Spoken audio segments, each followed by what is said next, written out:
Whether you have a diagnosis or not, I don't care. I'll teach you how to find what's causing your health struggles using the blood work you already have right here on this podcast, but also in my new book, Why Are My Labs Normal? Go grab it on Amazon and let me know you love it and appreciate the knowledge by leaving a review for both the book and this podcast.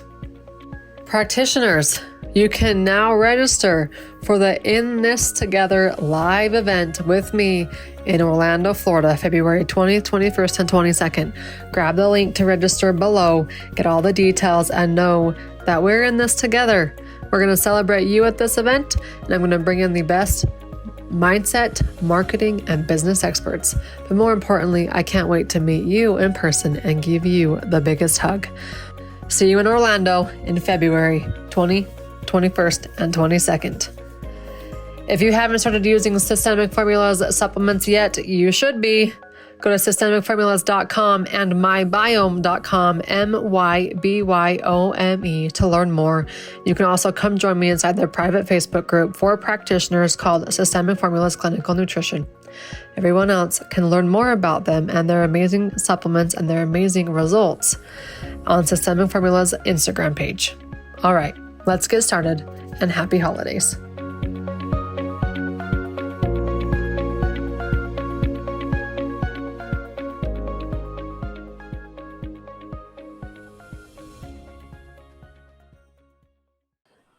Welcome to the Beyond the Diagnosis podcast with me, Dr. Kylie.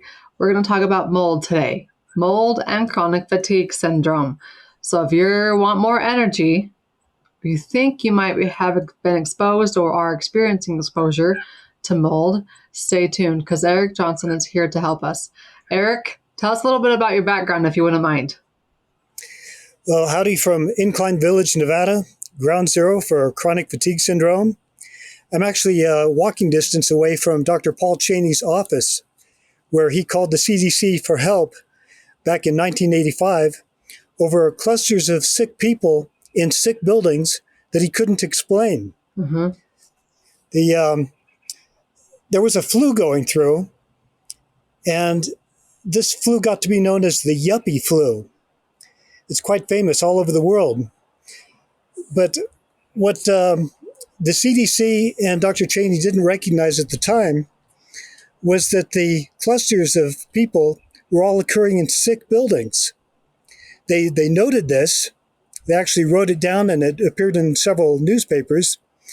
But all the focus on chronic fatigue syndrome and the possible cause of the yuppie flu went into viral theories, none of it all at all into sick building syndrome and what might be in the sick buildings.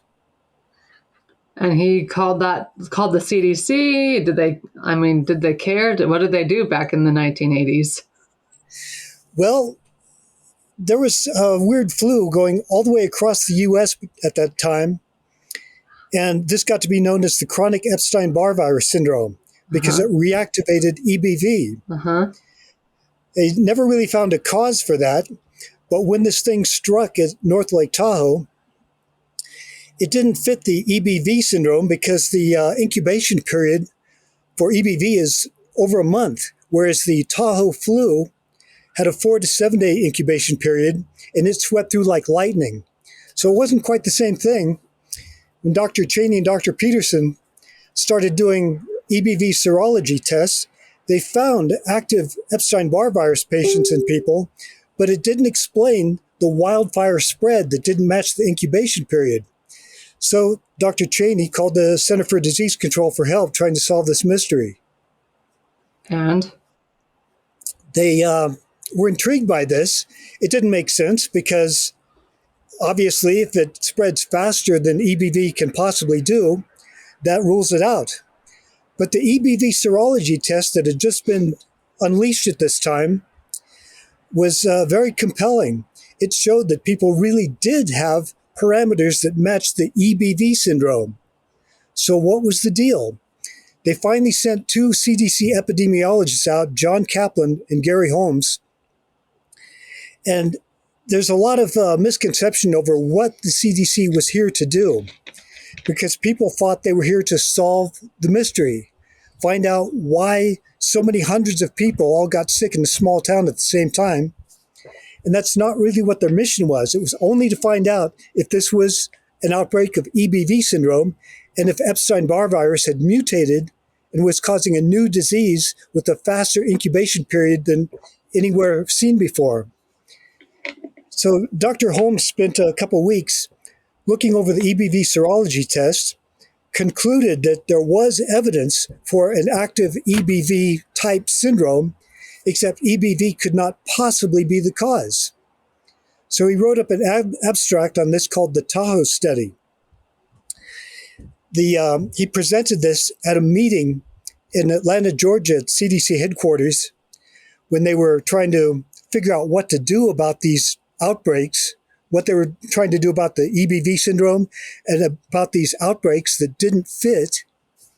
And they decided that they had better form a new syndrome to replace the chronic EBV syndrome because it didn't quite fit. There were other viruses. There must be another cause. So they went ahead and announced that they were going to create a new research instrument and call it chronic fatigue syndrome for the purpose of investigating this mystery. And this is where it gets interesting because no follow-up was ever done. They just dropped it. In fact, the moment the ink was dry on the chronic fatigue syndrome definition, they dropped the investigation. They didn't look into the EBV syndrome. They didn't look at the Lake Tahoe outbreak. They simply ceased all efforts. And doctors, with this void of information, started diagnosing people with this new chronic fatigue syndrome, a definition that seemed to outline fatigue for unexplained causes. They would just put out the diagnosis on people as if this were the end of their investigation. No further follow-up or study needed. And over time, the chronic fatigue syndrome diagnosis spread to encompass so many things that people completely forgot what John Kaplan and Gary Holmes were here to do. And the CFS syndrome became disconnected from its roots. So that's how it actually got started, was just... Yeah. I didn't know that. Interesting. Yeah, it's amazing how the history got completely lost. Yeah. It was for an outbreak illness, one that spread like wildfire and knocked down an entire town at North Lake Tahoe. It didn't just make hundreds of people sick, it made thousands, or at least the Tahoe flu made thousands of people sick. But the anomaly was the people who didn't recover from this flu. And the pattern of people in sick buildings showed up immediately. The researchers that came to investigate, like Dr. Anthony Komaroff of Harvard and Dr. Paul Levine, there were many, many researchers. They all came to supposedly solve this mystery, and yet all they ever did was look at the EBV serology test, go, yeah, we see fluctuating EBV levels. We don't know why. And that was it. No epidemiology was ever done. And when the sick buildings were brought to their attention, they just sort of did go, that's nice, and ask no questions. So that's how I got interested in mold. It's because I was familiar with these sick buildings, and I knew there had to be something in there. And when we tried to tell the researchers, we think the mold is toxic, they said, no, that's not possible. Mold is just an allergy. There's nothing in our literature to indicate that mold is anything more than an allergy, so that is not the cause. But it sure didn't act like an allergy. It was pure poison. There was a toxic, horrible sensation, and it left people apparently with permanent immune damage. So a couple of years go by, and finally information about toxic mold starts to emerge. In fact, the first peer-reviewed abstract on Stachybotrys, the toxic black mold, appeared the next year after the CDC investigation in 1986. This was by Dr. William Croft, who investigated a family in Chicago that was all sick with black mold, identified Stachybotrys, and the very concept that mold was more than an allergy entered the medical literature for the very first time. Unfortunately, that was too late for any of our researchers to look into, so they kind of missed the boat, didn't make the connection, and the whole world over, chronic fatigue syndrome got to be known as an unexplained viral illness with no connection to the sick buildings that was really the core of why Dr. Cheney called the CDC in the first place. Why were these teachers failing to recover? Why were these casino workers down in the basement getting sick, not getting any better? One by one, we found that all these clusters for which the syndrome had been originally coined, we found toxic mold in all of them. And then I started asking other clusters elsewhere in Sacramento, in Boston, in Washington, D.C., clusters that were diagnosed as possibly having this chronic fatigue syndrome, and I would simply call them up. Do you know anything about this strange black mold? And I kept hearing, why, yes, there's this dreaded black mold, Stachybotrys. And that's the stuff that made us sick. So ever since then, I've been telling chronic fatigue syndrome researchers that there's more evidence to this syndrome that was never investigated. They go, well, it's not in the literature. So for us, it's as if it doesn't exist. You have no proof. I go, well, to enter it into the medical literature, you have to follow up on the original investigation, come back, find out why these clusters existed, learn about the toxic mold that was discovered later, put the pieces of the puzzle together, and clear up this mystery of chronic fatigue syndrome. And are they doing it, or you are doing it? They are flat out refusing. Yeah, it doesn't surprise me. Yeah, it's turned into a sociological investigation, an examination of why researchers behave the way they do, because rather than the interests that I anticipated, virtually to a researcher, they all say, you have no proof, you have no evidence. Well, actually we do, because when the buildings, when the school administrators, when the casino owner, when the various clusters learned about toxic mold, they called the mold experts, the mold professionals, who came and tested it and found toxic mold. So it does exist. This evidence is out there, and it's actually in the literature, but it's not in the chronic fatigue syndrome literature. It's in the indoor air quality professions literature. Indoor air quality professions literature. Yeah, a case of researchers, the left hand not knowing what the right hand is doing. So what have they found? The indoor air quality profession? Mm-hmm. Well, they found that the toxic mold is incredibly immune damaging. It does fit the parameters for a chronic neurological type illness. And when it occurs in clusters, it fits all the parameters from chronic fatigue syndrome. And they actually devoted an entire chapter of the 1994 Saratoga Springs Proceedings Manual, which is the Indoor Air Quality Board's Bible for their state-of-the-art technology. The first meeting of the indoor air quality profession from people the world over to put their knowledge together was in Saratoga Springs, New York in 1994. And they made a book out of it. And this book is republished every few years. And in their first one, an entire chapter is devoted to the question of whether or not their paradigm, the toxic black mold, is connected with chronic fatigue syndrome. So what are they doing about it?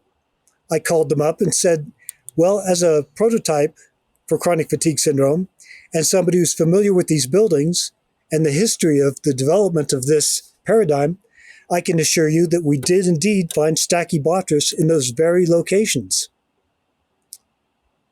And I found that in a way, they're not much different than chronic fatigue syndrome researchers, because they also said, well, you have no proof, meaning you have no peer-reviewed abstract in the literature that conveys this to us.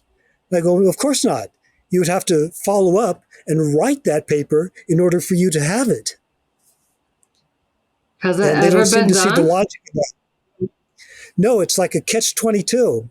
We can't look into it because there's no evidence. There won't be evidence because they won't look into it. Oh my gosh, that's the lovely research world that you're in, it looks like. Or okay, so besides like the black Stachybotrys type mold, there's a lot of other molds. But are you focusing more on that specific one in relationship to chronic fatigue syndrome? Yeah, it was found so consistently in the clusters that I feel that there's something that stands out about this particular mold. It's more devastating than the others. Mm-hmm. And indeed, if you tell a doctor that you were sick from Aspergillus, Penicillium, Cladosporium, any of the others, any of the common molds, the first thing I'll say is, well, those are common molds. So if you got sick, it's probably because you were immune suppressed. But the literature on Stachybotrys is very strong that this mold is capable of causing immune suppression. So in one way, by focusing on this, I can demonstrate that it fits the parameters for a neuroimmune disease, and it's also a symbol of how they're failing to follow up on this one particular clue by saying, well, there's other factors, there's other molds, there's other clues, so therefore we're not going to look. Yeah. So here you are left with chronic fatigue syndrome, trying to battle someone to say, yeah, it come from black mold and no one's listening, no one cares enough to go back and readdress the issue that was brought up in the 80s.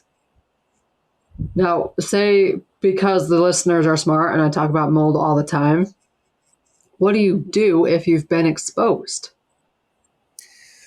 Well, I found that if I'm in an exposure situation where I sense the all too familiar feeling of what I've learned to associate with Stachybotrys, and I did find buildings where Stachybotrys was positively identified, went there and just trained myself to be my own mold dog. I go, yeah, this feels exactly the same as the original cluster, the school, the high school, as the casino, which I also worked, so I knew what that sensation was. And I realized that when I have that sensation, first of all, I get out of there as quickly as I can. And second, I take a shower, change my clothes, put my clothing outside to avoid carrying contamination from spores and fragments home with me. And by keeping it out of my environment, I had this incredible recovery. Not just me, others in the original chronic fatigue syndrome outbreak, we learned the same tricks. Don't go into the bad buildings, decontaminate afterward. Some of them, like the casino workers, they just found jobs in a different casino and had a better than 80% recovery just by doing that. Yeah, getting out of the And when environment. they tried to tell this to the researchers, they'd go, well, since you no longer have chronic fatigue syndrome, you aren't of interest to us anymore, so we're not going to listen to you. We're only interested in sick people. Not interested in how the sick people got better. Heaven forbid we learn from that. Heaven forbid. So you decontaminate yourself by showering, not taking those contaminated clothes into your current environment.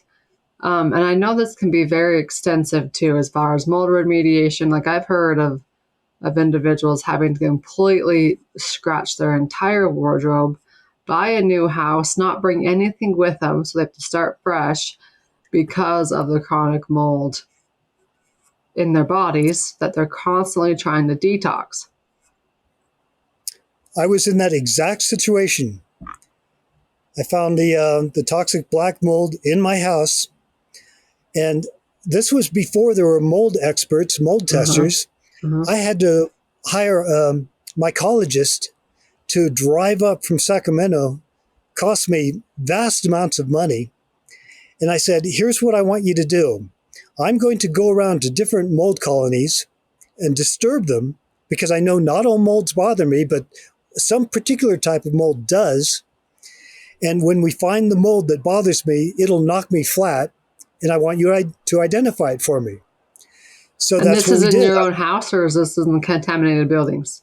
It was in my own house. Okay. But I recognized the same sense of exposure that I did in the casino and in the 6 schools. So I'm going, it's in here. I've got to get it out. I actually called up allergists all around, for miles around, from Sacramento to Reno. And I said, what do you do if you find something in your house like this mold allergy and you want to get it out of your house? What do you do? Do you work with contractors, with experts to identify this stuff and remove it? And they said, no, we just give shots, because that's what allergies are. We offer desensitization with shots. I go, well, suppose I don't want shots. I want to remove the offending substance. And they acted like I was absolutely crazy. Like there was no basis for thinking that you should try to remove whatever it is in your house. The mold industry, the remediation industry, hadn't even started yet. When was this? This was in the late 1990s, about 1997. Okay. And this was just barely coming on the radar. And so I hired this mold tester, and I did go around to black mold on wood, spread it around with my fingers, sniff it, no problem. And he go, it's like, I wouldn't do that if I were you. And I'm going, this stuff, I'll eat this on my peanut butter sandwich. I tell you, when we get to the bad stuff, I will let you know. And I found green molds and white molds and all kinds of, went into musty basements, to wet soil, dirt, no effect on me. And then we found a black mold in my bathroom behind the shower, growing on the sheetrock. And he cut a little hole and said, I've heard of people that are really, really reactive to this stuff. So I'd stand back if I were you, approach it slowly. So I stood behind him as he cut this hole. And when that stuff wafted out of the hole, I just hit the ground. I'm going, that's the stuff. That's it. What is it? And of course, it was Stachybotrys atra. It was called atra at the time. They changed the name later to Stachybotrys chartarum, evidently just to confuse people. So they're very good at that. They changed the name just to kind of keep you on your toes. Yeah, so when they took it, they got it tested. Did anybody care about getting rid of it, or was that your job? That was my job. So you suit up? Absolutely. Yeah, I learned that people who are familiar or learning about this toxic mold, they're wearing hazmat suits, full face masks, gloves, the works. So I did that. I removed not just the wall, I removed the floor, the structure, everything associated with the bathtub, anything within 10 feet. I just completely gutted that entire area, all of it, because I wanted to make sure that stuff was gone. Mm-hmm. And I did a pretty darn good job, I think. But the problem was I was still reacting to my house. The residual contamination that had just soaked into the walls, into the floors, and into my possessions was still a driving force in my illness. So I took samples out to a pristine location, out to the desert actually, because at Lake Tahoe, we've got a nice desert just an hour east of us, very handy. Yeah, I'm in Salt Lake, and so I know the area. Yeah, I'd get feeling pretty good again, camp for a couple of days, and then experimentally bring contaminated objects close to me. And that alone was enough to keep me sick. So ultimately, the researchers should have been following your scenario. And literally, you are a peer-reviewed article in and of itself, but just nobody will do it.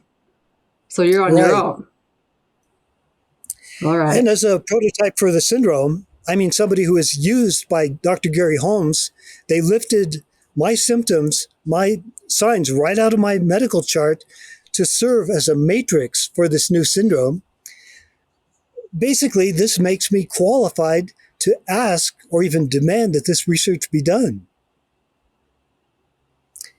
And researchers do not see it that way. Like, we're in 2022, In fact, so we're what, 40 years later, and is anything still being done? They've increased their denial, and they're working even harder to make sure that there's distance between the original Holmes chronic fatigue syndrome and their redefinitions. And they tell me straight out, well, your old evidence doesn't matter anymore because we've redefined the syndrome since then. And I go, well, that's true based on your opinions. You wrote down signs and symptoms on a sheet of paper, but they're not based on anything. The Fukuda CFS definition from 1994, the Oxford 1992 British definition, the Australian definition, they're not based on any cluster or anything real where an investigator went out and said, gosh, I can't figure out what's going on here. All those definitions are modifications of the original Holmes, where they just took the signs and symptoms and said, well, I think this looks good on a sheet of paper, and wrote it down.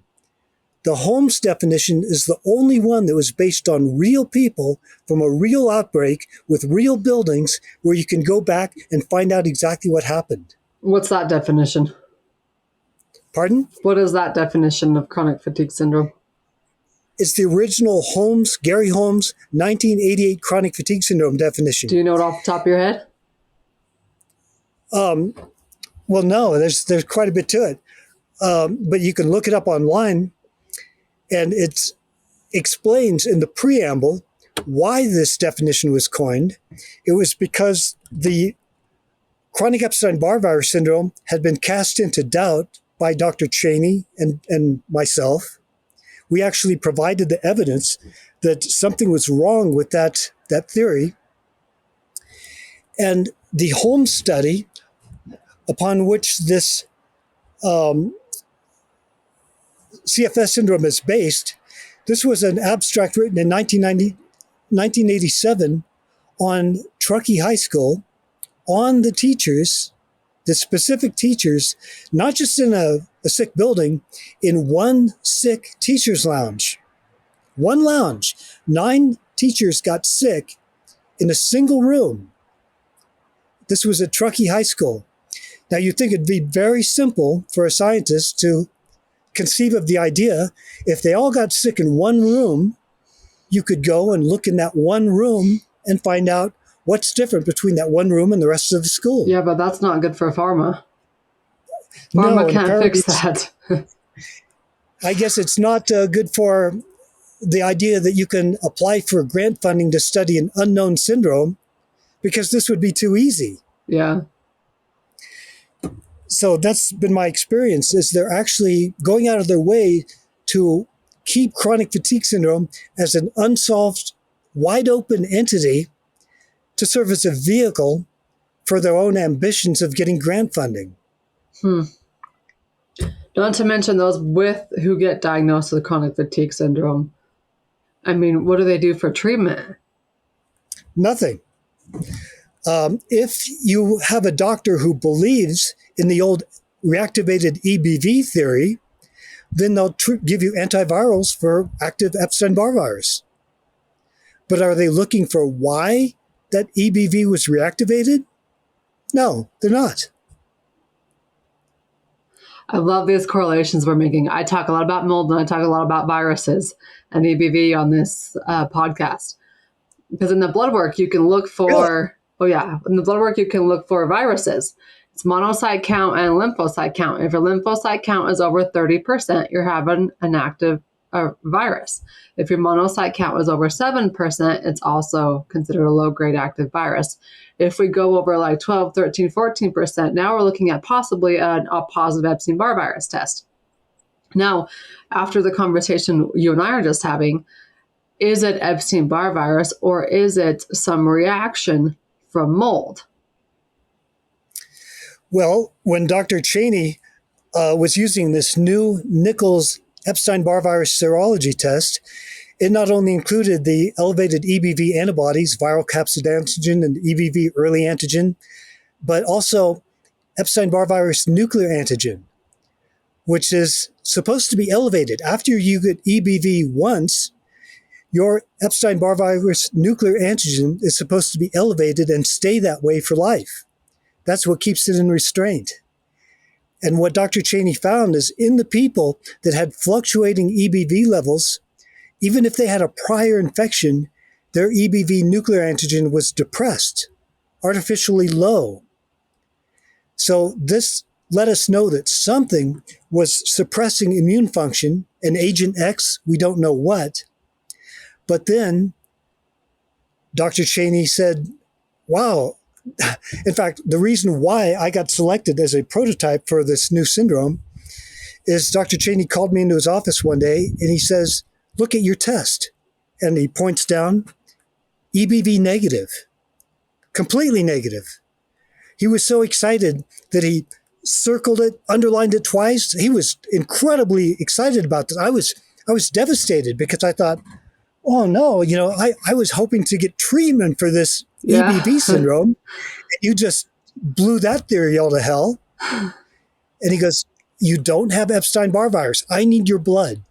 I need your blood to prove to the Center for Disease Control that what they're calling chronic Epstein-Barr virus syndrome doesn't necessarily even have EBV at all. And this was in 1986. And try as he might, EBV is so common in the population, 96% of the population has it. It's very rare to find EBV negative individuals. So by the time of the convening of the Holmes Committee to decide what to do with all this evidence, he'd only found 19 people total who were EBV negative, but in all other respects fit the parameters for the Epstein-Barr virus syndrome. Mm-hmm. And in addition to this, Dr. Cheney and Dr. Peterson sent our blood, the other members of the original cohort, to the Gallo lab, and they discovered a brand new herpes virus, unknown in the literature. At the time, it was called HBLV, human B-cell lymphotropic virus. This was renamed later human herpes virus 6. So that was fairly straightforward. The virus that really scared the Center for Disease Control into convening the Holmes Committee was the concept that maybe there was another virus to come along and take EBV's place, this HBLV or HHV6 virus. They didn't know, it was so newly discovered that what it was capable of was completely unknown to them. And it turns out that there's another variant. A couple years after the discovery of the HHV6, they discovered another human herpes virus. And to make it especially confusing, they named it the second one to be discovered, HHV6 beta, HHV6b. And they renamed the original HHV6 alpha. And the HHV6b is the common roseola variant that's in better than 90% of the population. It's a childhood rash type disease. Yeah, my little girl had it when she was 1. And yet they really confused the matter because the HHV6 alpha is only in about 10% of the population. It's a neurotropic, more pathogenic variant, and it's the one that they discovered in HIV/AIDS. So when they published this, the very few people that looked into this deeply enough to find out that the chronic fatigue syndrome was actually coined because of the scare of this newly discovered HBLV virus, even if they found that out, they generally didn't find out that it was the alpha variant that caused the Tahoe outbreak. That this has an extreme cytopathic effect of wiping out B cells. Now, the EBV test is dependent on B cell proliferation because when EBV infects the lymphocytes, it does something odd. It immortalizes them. It makes them, last a long time, and you get a proliferation of B cells. And this is very easy to test for. And when Dr. Cheney and Dr. Peterson started seeing something wrong, they noticed in the original outbreak, in the original cohort, there were people who had no B cells at all, completely wiped out. This was in the absolute birth of cell flow cytometry. And they sent the prototypes, their blood, off to Cytometrics Laboratory and found that in contrast to what was being diagnosed as chronic Epstein-Barr virus syndrome, the Tahoe outbreak had a complete loss of B cells to the extent that the lab thought it was an anomaly, that there was something wrong with their test. They kept asking for more blood, redoing the test over and over again until they were satisfied that the testing was real. And here was a syndrome that was completely opposite to EBV in that we had a complete loss of B cells. Mm-hmm. Yeah. So talk about confusing. I thought, oh, wow, this is nuts. I mean, first they thought it was EBV, then it's not EBV. Then the new EBV serology test comes out and it reconfirms it's EBV. Then they find it's not EBV, but it's HBLV. Then it's HHV6, and then it's HHV6 alpha. And through all of this, they're overlooking the effects of toxic mold, which seem to make the difference between whether or not people recovered from the flu-like illness that went through, or whether they went on to become chronic cases that were worthy of interest by chronic fatigue syndrome researchers. Yeah. So is mold really the bottom line of chronic fatigue syndrome, despite the blame on many other viruses? Yeah, I thought they're going to need somebody to explain this to them. And since I was in the middle of this thing, I volunteered to do so. And that's what I've been doing ever since. But unfortunately, the people who've decided that chronic fatigue syndrome has moved on since then, they've applied that term to anything from Lyme disease to a concussion to chronic stress. Yes. It's just like, oh, let's put this next to your name and call it good. Are you satisfied now? You have a diagnosis? Yeah, which has nothing to do with any of the original evidence that caused this Holmes 1988 chronic fatigue syndrome definition to originally be coined. Yeah. Well, so fascinating. We want to finish up here. So if you're fighting fatigue and you're like, something's just not right, check the environment, especially that black mold. And then, like I've said many times when I talk about mold, my husband's in construction and he sees black mold all the time when he tears open roofs. And it's right there in houses that people are living in and have lived in for years and years and years. So don't just jump on taking physical treatment. And if physical treatment's not working and you're always going back to a sick environment, you can throw out thousands of dollars, but if you're not cleaning up the mold that you're going back to at home, or even in the air we're breathing, or the clothes we're wearing, as Erik explained, no physical treatment's going to work. And it sounds like researchers are just really not on our side. No, they are not. All right, Erik, where can people find you? Well, I'm at the Exposing Mold podcast. We're all over the internet. Just look us up. Alicia Swami, Kylie Saverson, and I are talking about this and not only exposing the properties of toxic mold, but the strange behavior of researchers in refusing to follow up and clear up this whole chronic fatigue syndrome matter. Yeah. And not just chronic fatigue syndrome. Let's talk about mold, like clear up the mold matter and how impactful it is on our cells, which then impact our organs because our organs are made up of cells. And who knows what diagnosis it could be blamed on, not just chronic fatigue syndrome, but mold is a big, huge component of your health. So take care of it. Go follow Erik's podcast called Exposing Mold. And thanks so much for sharing. I had no idea this history and what was going on with research people. Well, thanks for listening. It's very valuable. Thanks, Erik. Hasn't this season just been so good? We will end it right before Christmas on December 22nd and be back in January for more. Now, along with our incredible in-person event, In This Together Live in Orlando, Florida, you have one last opportunity to come join me live over the virtual Zoom feed. December 13th and 14th is the final live Master Bloodwork event with a twist. December 13th and 14th, block the dates, 1 to 5:30 p.m. Eastern, both days. Go to the link below to learn more and register. You can also register for the conference right now and get your early bird pricing. All right, let's get going and let's impact the world one life at a time, one podcast episode at a time.